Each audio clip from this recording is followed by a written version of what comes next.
আপনি বলতে লজ্জা পাচ্ছেন কেন? না, আমি লজ্জা পাচ্ছি না। তাহলে বলেন। পিনাকি ভট্টাচার্য দিয়েছেন। পিনাকি ভট্টাচার্য কোথায় থাকে? ফ্রান্সে থাকে। ফ্রান্সে কিভাবে গেল? ইন্ডিয়া থেকে গেছে। ইন্ডিয়া কিভাবে গেল? এখান থেকে চোরাই পথে গেছে। তো চোরাই পথে ইন্ডিয়া গেল, তার কোনো ইমিগ্রেশন সিল ছিল? সিল ছিল না। তো সিল না থাকলে ইন্ডিয়া থেকে পার হয়ে ব্যাংকক কিভাবে গেল? তার মানে ইন্ডিয়ার কোনো এজেন্সি তাকে হেল্প করছে। তার মানে ইন্ডিয়ায় তার প্রচুর লোকজন আছে, কে কোথায় যায় না যায় সে সঙ্গে সঙ্গে বুঝতে পারে। আমাকে বুঝতে পারছে। হ্যাঁ, আমি এখন কাহিনী বলি। আমি ইন্ডিয়ায় গিয়েছি, আমার ছেলে সেখানে পড়ে, দার্জিলিং আমার ছেলে পড়ে, তাও আজকে 3-4 বছর আগের থেকে। ঠিক আছে, ছেলের পরীক্ষা শেষ, তাকে আনতে ছেলের মা বাবা গেছে।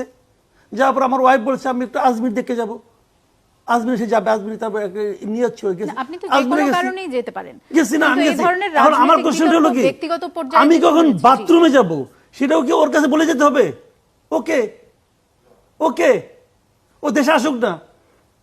ও তো এই দেশের সার্বক্ষণিক একটা আওড়া লাগানোর তালে আছে।